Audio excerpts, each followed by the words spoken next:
seem to remember. That's the German roast. You have roast. Wow, that's quite a The only one on this page you might read. Here, film this for Howard. He's not here, but his name is here. Okay, I'm Randy Brown, former managing editor of the Wichita Sun. I'm the only person here who actually worked for the Sun in this alleged Sun reunion, although a lot of everybody here was there, and we all had a great time together. Too good a time, in fact, some of the time. Fond Sun memories. Well, of course, it was exciting that when Martin Umansky started the paper, that we had 2 newspapers in Wichita for a change, and I think that got us a lot of support. A lot of people who really didn't know much about the Sun, but thought we ought to have 2 newspapers were fans of ours, and it kind of helped keep us going.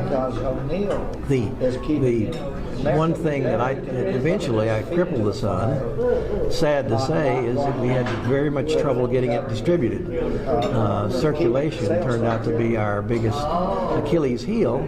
And of course, there's the story of all the newspapers from College Hill not being distributed for weeks and weeks and weeks. And finally, the owner of Erdman's Donut Shop at the corner of Oliver and Kellogg called us up and said, "Come over here." And we went up on the roof, and there were thousands of copies of the Wichita Sun up on the roof. The people who were supposed to deliver them for whatever price had tossed all the bales of the Sun on top of the Erdman's roof where they could not be found. You can find them if they throw them in the river. You can find them if they throw them in the canal. You can find them if they throw them in a ditch. But you can't find them on top of Erdman's Donut Shop. So, I don't know if that's a fond memory or not, but it's certainly a true one. My name is Fran Kentling, and I have nothing to do with the Sun except very peripherally. That would be knowing everybody that ever worked for the Sun. When I asked Howard why I was invited to this occasion, he said it was because I worked for the Eagle, so I was someone they could hate.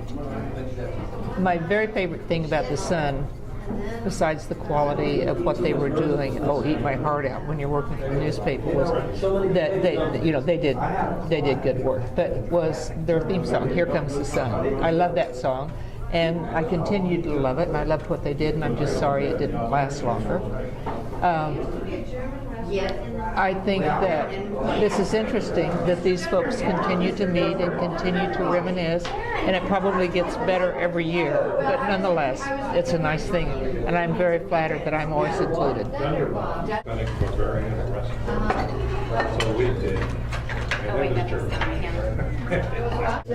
Hi, I'm Dan Rausser. I'm a survivor of the Wichita Eagle and Beacon, the Central Standard Times.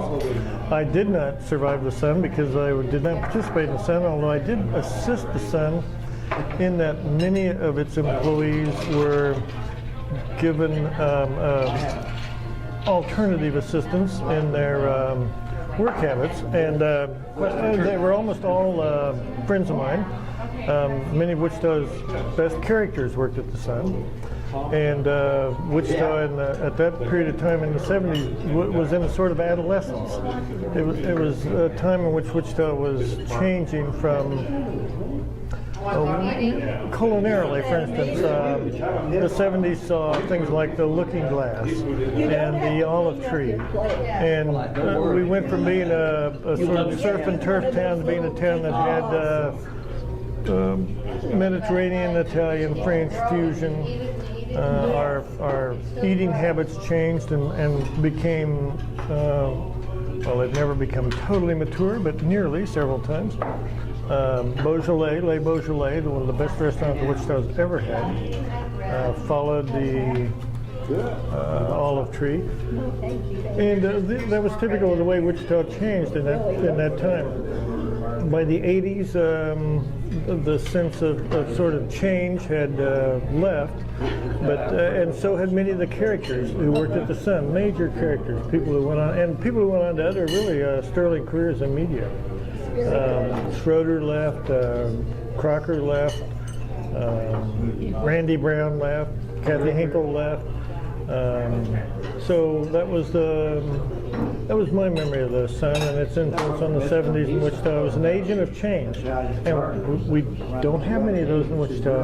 And some of the people who made that possible, Bud Barron and Martin Umansky, it should be noted that they took a major risk there, and it's not to Wichita's credit that risk did not pay off for them, because it was a fine thing, and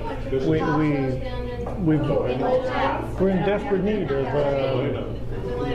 alternative voices in the city of Wichita, even now, today. Hi, I'm Nancy Anderson, and Les Anderson is my husband, and he helped start the Wichita Sun, and it was just great for him to work there. He went from the Eagle to the Sun, and the people were all great, and I remember that he really enjoyed, well, he actually threw the papers too after he helped write stories, but when they were doing the BTK stories, it was very exciting, and of course we were all terrified, but he knew one of the victims in the killings, and she happened to, her brother was killed, but she did make it, and she was from Valley Center, but anyway, it was just an exciting time to be involved in all that.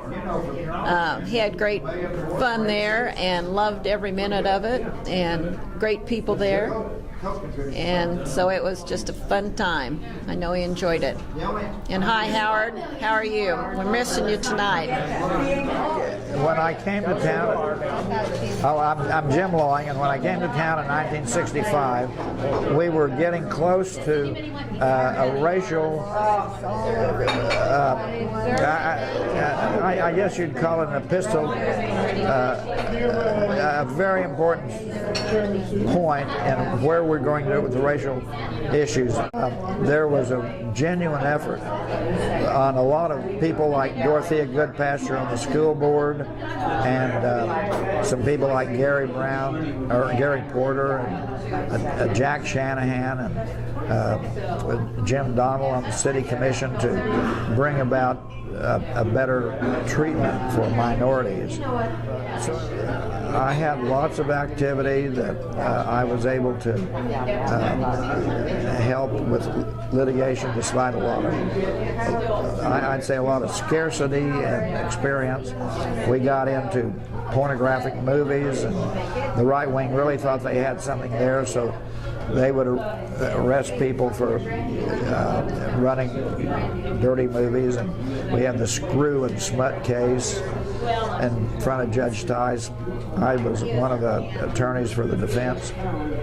Had 4 weeks of trial that, even though it ended a conviction, because the prosecution overtried the case and engaged in an oral argument in closing, it was totally ridiculous. It was set aside.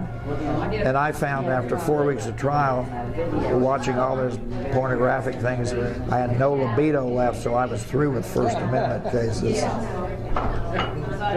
Hi, I'm Carol Connick, and during the 70s I was teaching at Wichita State University, where I helped establish the Center for Women's Studies, and I was always kind of a fringe member of progressive or radical causes, but I was brought up by a socialist atheist father, and he said, if you ever find yourself voting for a winning candidate, re-examine your perspective.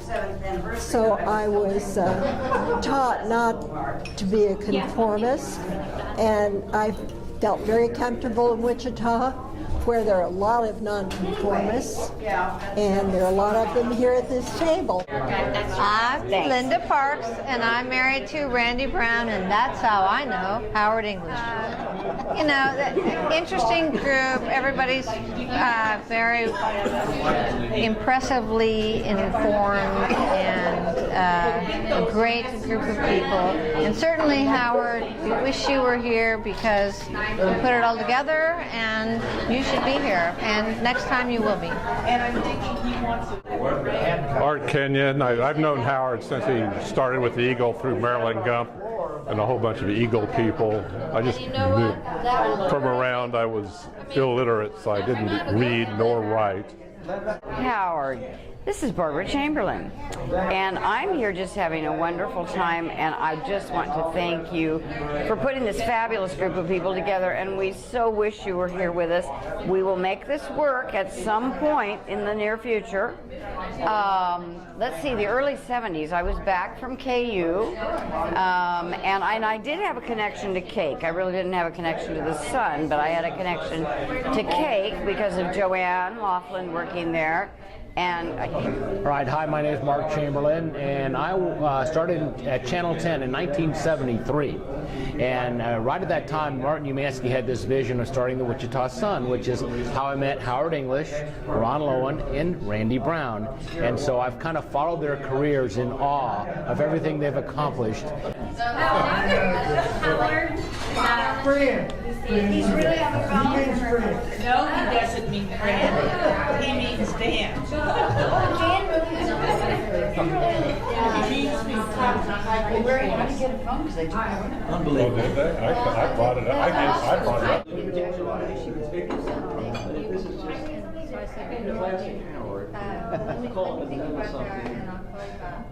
There's some Yeah, well, you know, boy, if we're going to try and tackle it, I can't tell who's the most upset.